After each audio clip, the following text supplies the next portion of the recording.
Evangelizou paz a vós outros que estáveis longe, e paz também aos que estavam perto, porque por ele ambos temos acesso ao Pai em um Espírito. Assim, já não sois estrangeiros e peregrinos, mas concidadãos dos santos, e sois da família de Deus. Feche teus olhos comigo em nome de Jesus.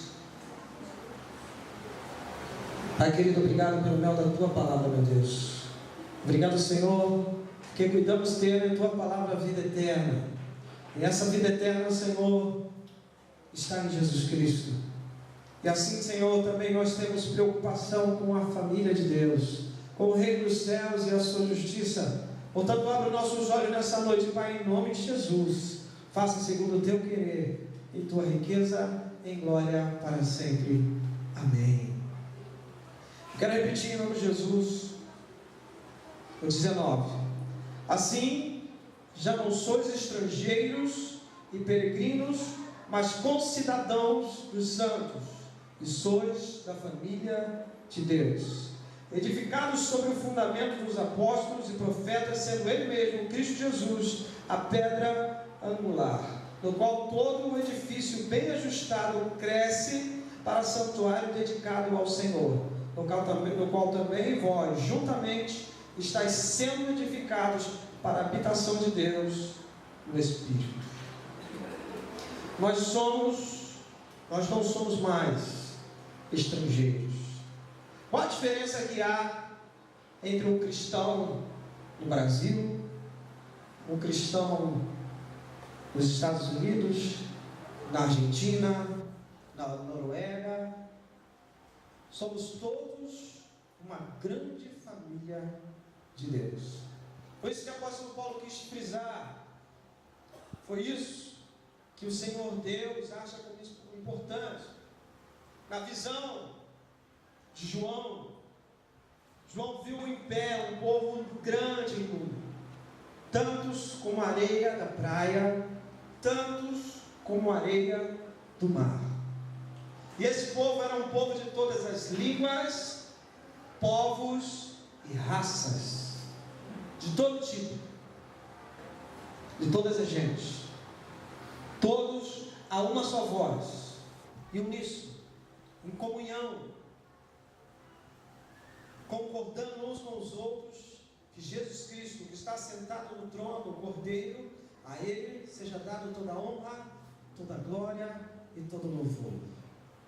Ora, o Senhor nos dá essa palavra nessa noite, para que nós tenhamos um sentimento único de que o que o meu irmão passa, eu também estou passando. Porque o que está passando, o que está acontecendo no reino de Deus, está acontecendo pela pregação da palavra de Deus.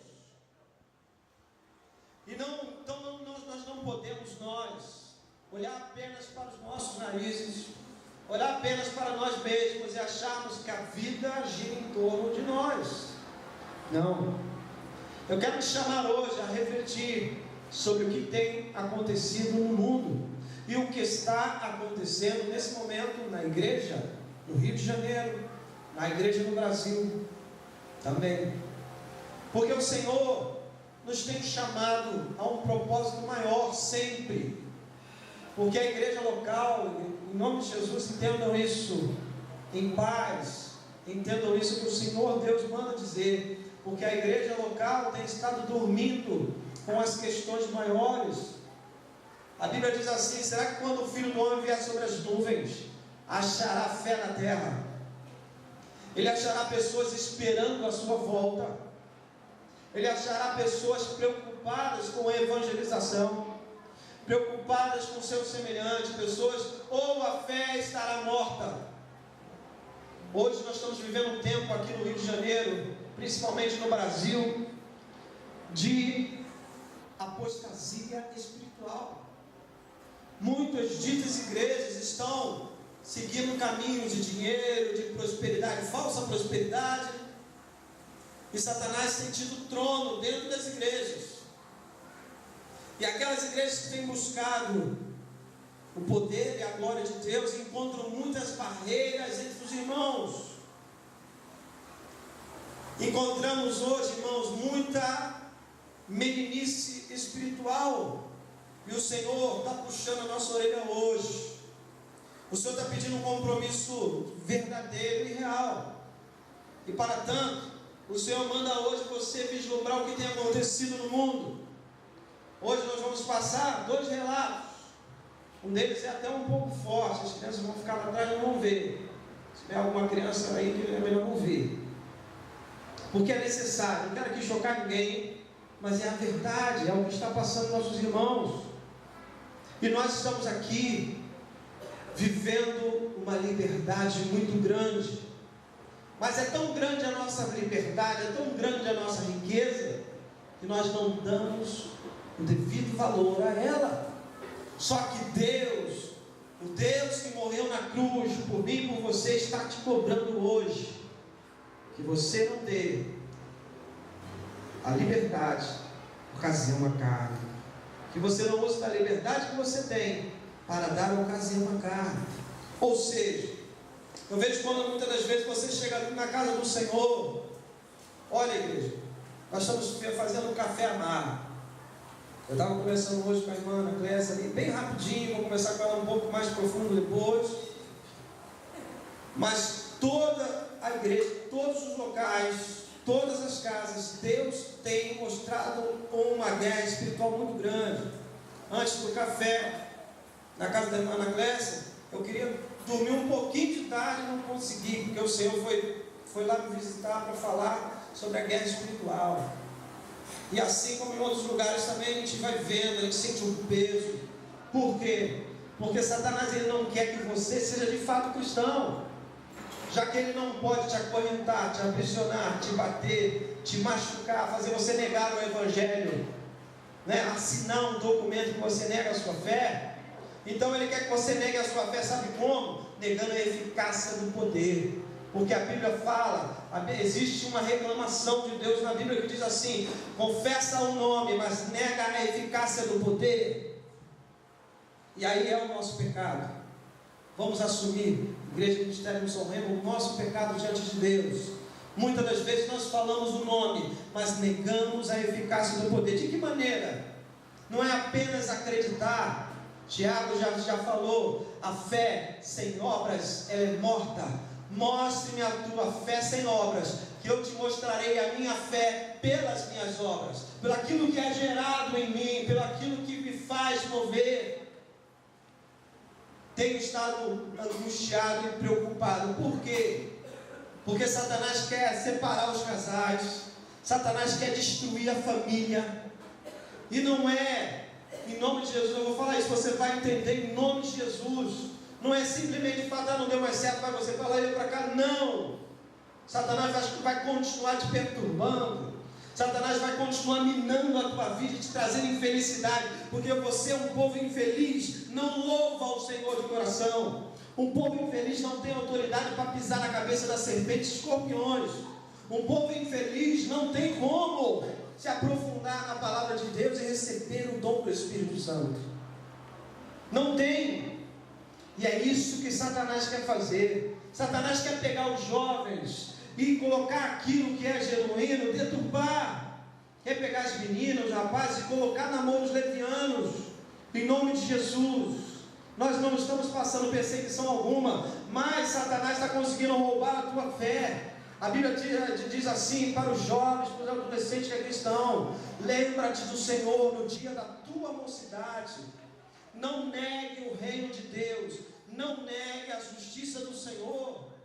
Você precisa se armar de guerra e dizer: eu sou filho do Deus vivo, eu sou um cristão em Senhor Jesus, eu professo o nome do Rei de toda a terra, aquele que era, que é e que há de vir.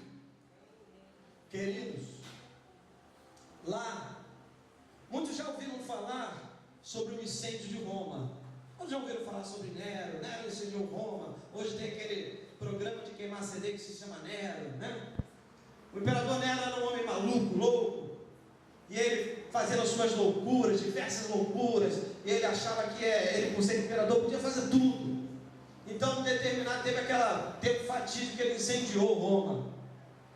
Depois que ele fez essa coisa horrenda, ele percebeu que o povo estava por conta com ele, tinha acabado o reinado dele, porque o povo já não queria mais. Ele matou muita gente com aquilo, incendiou casas e tudo mais. Sabe o que ele fez? Sabe quem foram os culpados do incêndio Roma? Foram nossos irmãos, foram os cristãos.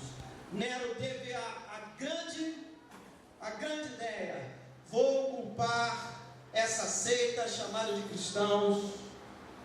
E pegou os camaradas e fez uma lei contra os cristãos. E esses irmãos que morreram são esses aqui, ó. Assim já não sois estrangeiros e peregrinos, mas concidadãos dos santos, sois da família de Deus. Nossos irmãos, nossa família morreu. Nossa família foi entregue aos leões.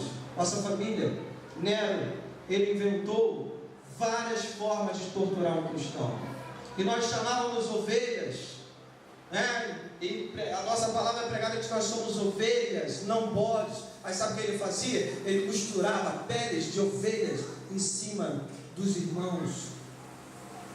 Costurou várias peles de ovelha em cima dos irmãos e açoitou aquelas ovelhas. Você não pode reclamar, você é ovelha. E assim ele fez toda sorte de barbáries. Depois dele veio outro, agora esqueci o nome. Seguiu a mesma coisa, fazendo do mesmo jeito, porque Nero se suicidou. Depois de tudo isso, com certeza Deus comprou dele e Nero se suicidou. Aí veio, esqueci o nome agora, Constantino, esqueci o nome do camarada. Fez a mesma coisa. E depois veio outro imperador. Então passaram assim, foi ali que morreu vários irmãos nossos, vários mártires da glória. E muitos deles escreveram, e foram escritas suas palavras em livros, e disseram: olha, a minha carne, eu sou, tem um deles que falou assim: eu sou a semente do trigo, a minha carne será dilacerada pelos leões, para que o evangelho do Senhor floresça na semente da minha morte. Houve vários, você lê os livros sobre os mártires da glória de Deus, você vai ver que teve alguns que foram queimados, outros foram esfolados, aí mataram os apóstolos.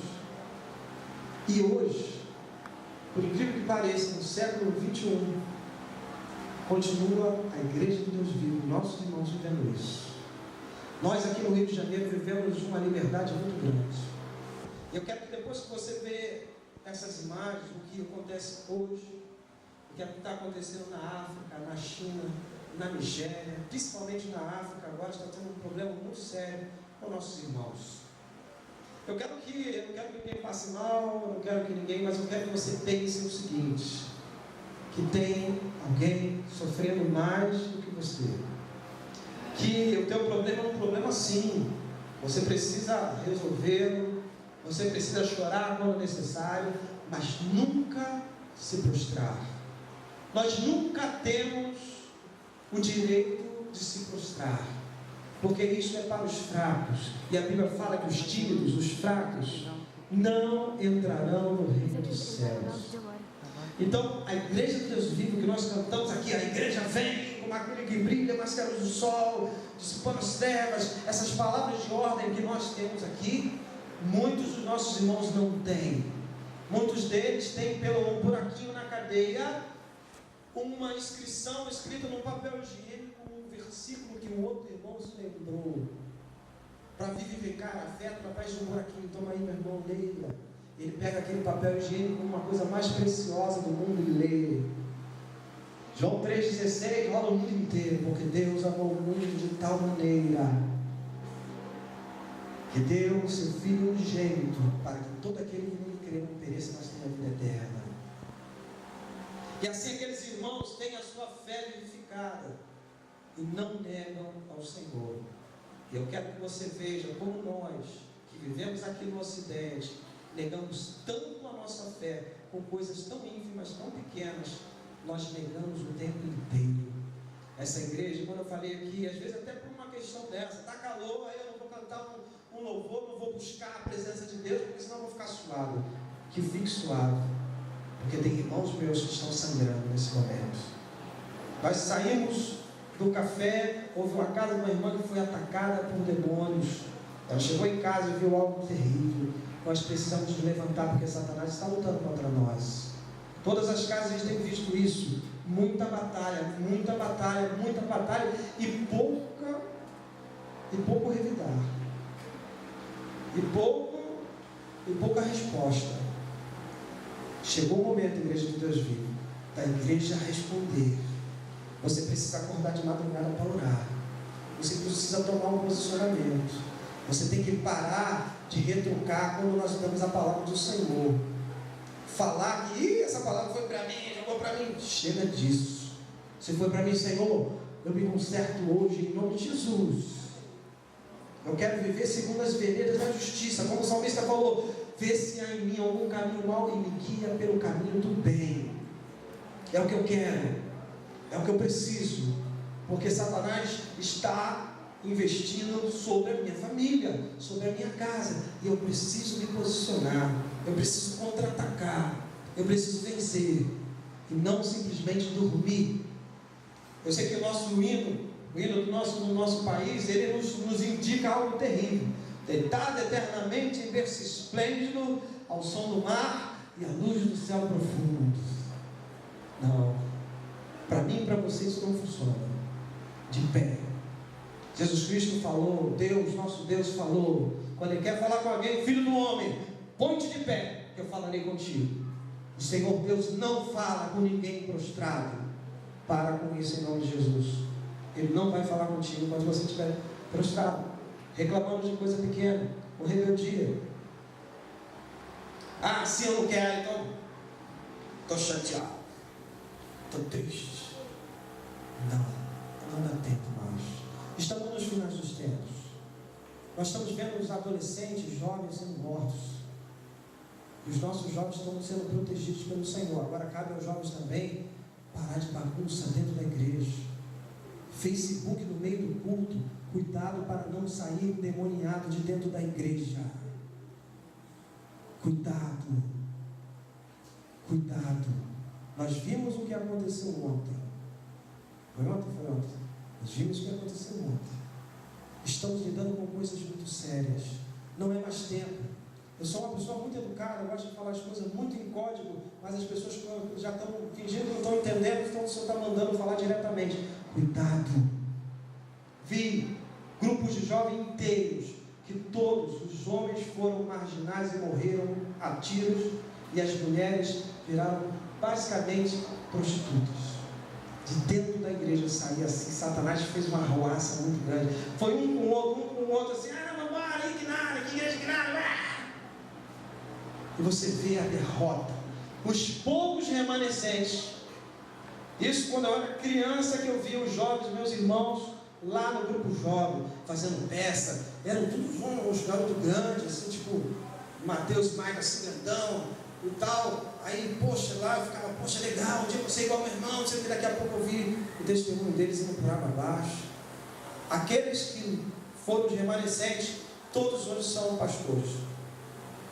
Foi 8 ou 80. Ou foram para o mundo e viraram marginal, coisa e tal, ou ficaram na igreja firme. Deus encheu de glória, de poder, de majestade. Tem uma família constituída, tem casa, tem tudo, porque Deus constituiu. Um deles, que foi um grande espelho para mim, eu estou sempre assim, passos atrás dele. Entrei na Brigada Paraquedista porque ele foi paraquedista, fui seguindo o caminho dele. Hoje ele é um pastor, hoje ele é doutor em geografia, hoje ele tem doutorado em geografia, escreveu um livro sobre a raça negra, que ele é negro, e ele escreveu um livro e ganhou até prêmios por esse livro. E ele é lá do outro lado de Camará, pastor lá da Assembleia de Deus, lá do outro lado de Camará.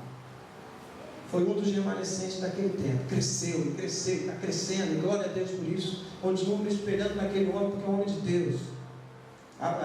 Começamos a pregar juntos, ele tinha mais idade, muita coisa eu me esperei na vida dele, e graças a Deus, é isso que Deus quer. Deus quer que a igreja viva de glória em glória, vencendo, provando mais, querendo mais. Falta-nos ambição no reino espiritual. Quando eu falo das águas purificadoras, que batia no cotovelo, não errei, vou botar errado aí, né? Era nos tornozelos, nos artérios, nos joelhos, e vai passando nos lombos, e você vai se aprofundando. Você não pode, a coisa bateu ali no teu tornozelo, aí você vai fazer que nem o pastor, vai bater com o cotovelo, que aí você vai ficar só no raso, aí você vai querer deitar. Agora o pastor falou que pode bater no cotovelo, então vou encostar ali. Não, você tem que entrar mais, se aprofundar mais, nunca estar satisfeito. Eu sempre falei para o Senhor, meu Deus, eu não quero nada o que é dos outros, eu não quero nada o que não é para mim, mas eu quero tudo o que tu separaste para mim, eu quero, porque é meu. A única coisa que pode impedir é você, que não toma uma posição, não toma uma postura, fica dormindo em meu leito, em sonho, cantando festa. Hoje eu vi Jerusalém. Não, vamos acordar em nome de Jesus. Eu vou passar esses vídeos. Agora eu vou passar o primeiro vídeo, ele é mais tranquilo. É um irmão nosso africano. É esse? Acho que é esse. E eu quero que você ouça. A situação atual é muito difícil, mas no passado não era tanto. As pressões que sofríamos vinham mais da família e da sociedade. Naquele tempo, o governo não se envolvia na perseguição aos cristãos. De lá para cá, ficou muito difícil, porque o governo disse o seguinte: precisamos tomar medidas contra a igreja neste país. A população, principalmente em sua porção mais ortodoxa, concordou com a decisão do governo. Muitas pessoas colaboram com as autoridades. Com certeza, se alguém por um momento abrir uma Bíblia num restaurante, será preso pelos agentes do governo e enfrentará muitas dificuldades na prisão. Será forçado a negar sua fé, será espancado, sofrerá vários tipos de tortura, e especialmente para os cristãos, não há julgamento, nem tribunal, apelos e coisas do tipo.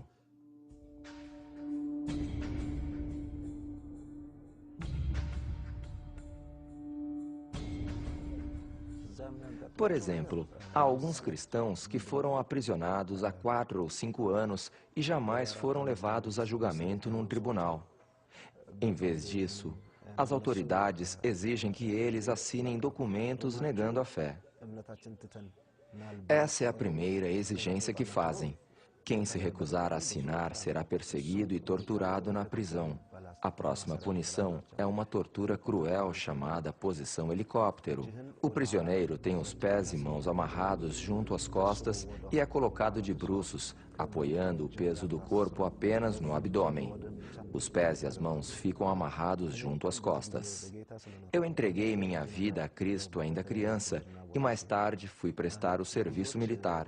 Agora dou encorajamento aos cristãos que passam por essa terrível situação. É a nossa vez de mostrar fé e coragem aos que passam pela mesma situação que enfrentei.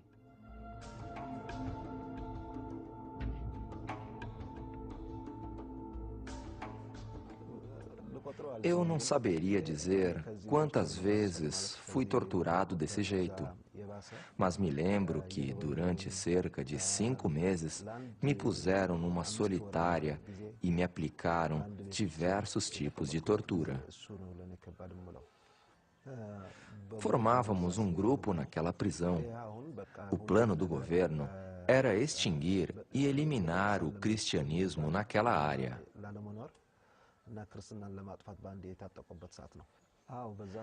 Após 6 meses de prisão e torturas, os representantes do governo surgiram com uma nova ideia.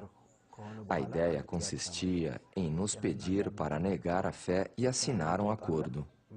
Naquele acordo, você se comprometeria a não ler a Bíblia, não orar, não possuir literatura cristã e não se reunir com mais de uma pessoa, pois alguém o estaria observando o tempo todo. Quem concordasse em assinar seria posto em liberdade. Eles não se importavam em nos deixar naquela situação. Quem não assinasse o acordo seria mantido na prisão.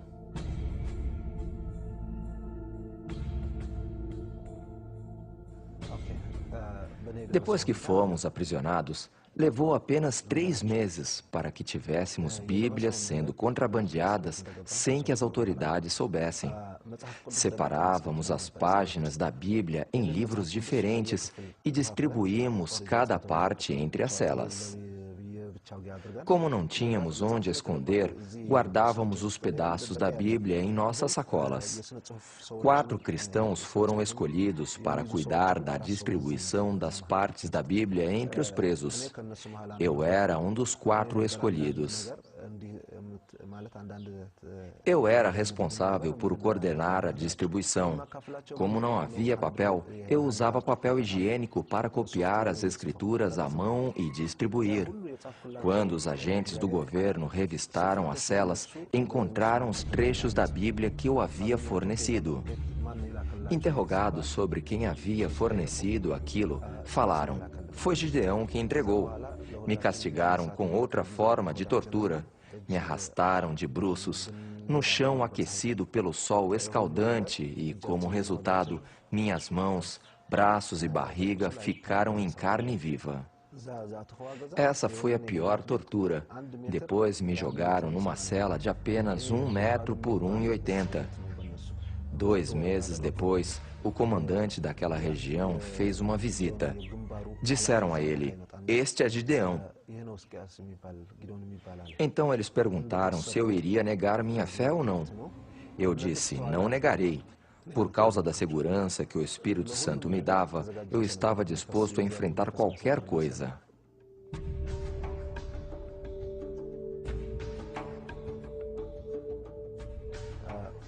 Juntaram todos os cristãos em um lugar e fizeram a mesma pergunta para eles: "Vocês vão negar sua fé ou não?" Perguntaram também a mim e eu disse: "Não." Em minha mente havia um só pensamento: Cristo. Para mim, o viver é Cristo. Foi o que o apóstolo Paulo escreveu na carta aos Filipenses: "Para mim, o viver é Cristo e o morrer é lucro." Começaram a me espancaram por todas as partes do corpo. Naquele momento, eu lembrava que o Senhor Jesus havia passado pela mesma situação. Ele foi espancado ao pagar o castigo pelos meus pecados. Participar de seu sofrimento era uma grande honra para mim. Era nisto que eu pensava. Não foi fácil, não foi nada fácil. Mas quando penso no quanto maior foi o sofrimento de Jesus, percebo como é fácil suportar minha dor.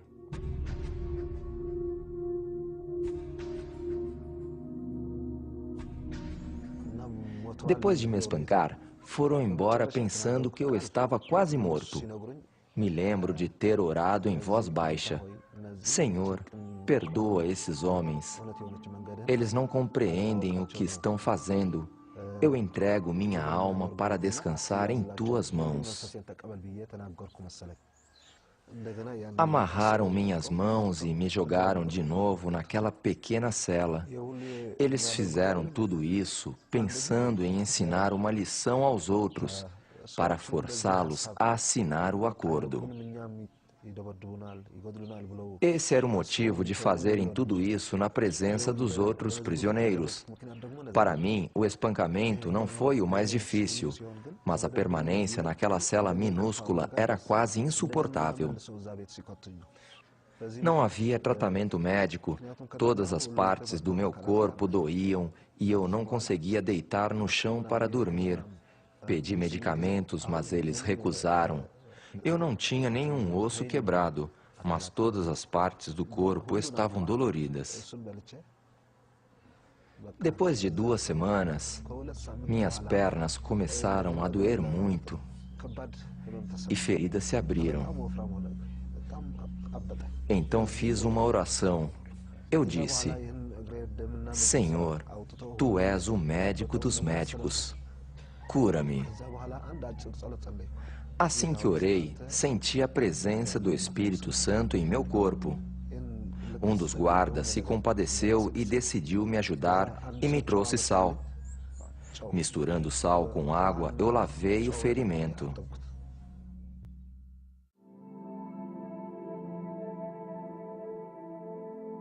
Permaneci por mais 2 meses naquela pequena cela. No 4º mês, me transferiram para outro lugar. Naquela ocasião, um dos meus agressores me perguntou: por que você passou por tudo isso? Por que enfrentar uma situação dessas? Por que tanta determinação? Por que não nega sua fé e leva uma vida tranquila? Eu respondi: estou pagando um preço não só pela minha fé, mas pela liberdade neste país. Para mim, a palavra de Deus é vida. O que seria feito?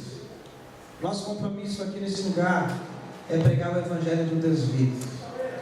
Nós escutamos e temos paciência sim, porque somos pastores, o Senhor nos chamou para isso. Mas o que eu quero te dizer nessa noite é que Deus não te vê como inocente. Esse é o ano do renovo. Esse é o ano do Ministério de São Remo, foi falado no final do ano, no começo do ano, estamos reafirmando isso. É o ano de pegar as armas e partir para cima de Satanás. Chega de ter medo do inferno, chega de ser conivente com as coisas que não são de Deus. Tenha a sua vida pautada na vontade de Deus. Tenha a sua história pautada na fé no Senhor nosso Deus. E tudo que foi falado aqui, e tudo que foi visto e ouvido, sirva em nome de Jesus, para que eu e você sejamos de fato cristãos. Em nome de Jesus. Em nome de Jesus. Só até aqui chegou o tempo, que passou até um pouco, mas essa é a palavra do Senhor. Mais de 40 minutos a gente não passa, mas essa é a palavra de Deus para você. Rumine isso. Veja outros vídeos também. Tem um outro que é mais completo, fala muito mais, tem irmãos apoiando, você vê tanta coisa, e eles não desistem, porque eles sabem que não é certo, não é digno de mim. Jesus Cristo falou assim, quem tem posto a mão no arado não pode mais olhar para trás. E aqui no Rio de Janeiro já tenho vivido isso há muitos anos, desde que me conheço por cristão, vendo crentes, não gostei, vou embora. Não foi do jeito que eu queria, não foi da minha maneira. Pessoas às vezes querem dominar com coisas que a gente vê que na igreja perseguida não tem. Isso não é sensacionalismo, isso é o que está acontecendo hoje.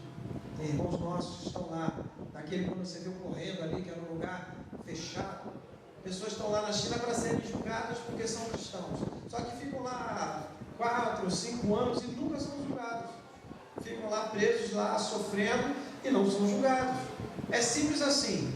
É só assinar aquele termo, conforme a Nigéria. É só assinar um termo, negar a sua fé, negar a Cristo, dizer que nunca mais vai professar o nome do Senhor Jesus, e você está livre, você está liberto, pode viver a sua vida, pode ir embora. Aí muitos fazem isso. Não lá, estou dizendo assim, gente aqui. Muitos fazem isso. Não, vou lá, fiz errado, não sei o que. Não, agora eu vou me levantar. Agora deixa estar. É conforme aquela pessoa. A pessoa é infiel. Isso acontece muito com o dízimo também. A pessoa é infiel no dízimo, mas chegou, não, daqui para frente eu vou ser fiel. Mas quando se trata das coisas espirituais, aquilo que você deixa para trás são sementes. Coisas que você precisa consertar. Você assina um termo que você nega Jesus Cristo, meu amigo, você negou a sua fé. Você envergonhou o nome do Senhor Jesus, você deixa de ser digno dele. E hoje, tudo que acontece lá, acontece aqui espiritualmente. Satanás tem derrotado, destronado, queimado as nossas famílias, a nossa fé, a nossa comunhão. Espiritualmente, acontece tudo aqui. Graças a Deus não tem a perseguição que tem ali. Se tivesse, os poucos que estariam aqui estariam vivos, aproveitando esse momento e de fato levantando suas vozes ao Senhor com integridade. Em nome de Jesus. Eu não estou aqui para bater na igreja, essa palavra bateu em mim também. Em casa eu pude me emocionar um pouco mais, porque eu não aguento ver meus irmãos sofrendo. Eu tenho esse sentimento de família sim, porque são meus irmãos. Por causa de muitos que fizeram o que eles fizeram, é o que o Evangelho chegou até nós. E hoje eu fico revoltado quando eu vejo pessoas, até mesmo, infelizmente, até mesmo ditos pastores, pregando o evangelho prostituído. Falando que você não pode orar por aquela pessoa, senão o demônio dela vem para você, aí tem que deixar ela endemoniada. Falando que tem um espírito de homossexualismo, você tem que assumir isso, porque é o demônio, é o que vai acontecer contigo. Meu amigo, em nome de Jesus, isso é demônio. Isso é evangelho. A Bíblia fala que se vier um anjo do céu e pregar outro evangelho, é do diabo. Ele tem que ser ignorado. Em nome de Jesus, nós temos a Bíblia. Leia a Bíblia em nome de Jesus. Ore, jejue. Faça uma vez por semana um jejum. E pare em nome de Jesus de ser menino espiritual. É o que Deus, o teu Pai, o teu Senhor manda dizer nessa noite, em nome de Jesus. Vamos colocar de pé nesse momento e vamos fazer uma oração. Vamos orar pela missionária Cláudia, que nós conhecemos.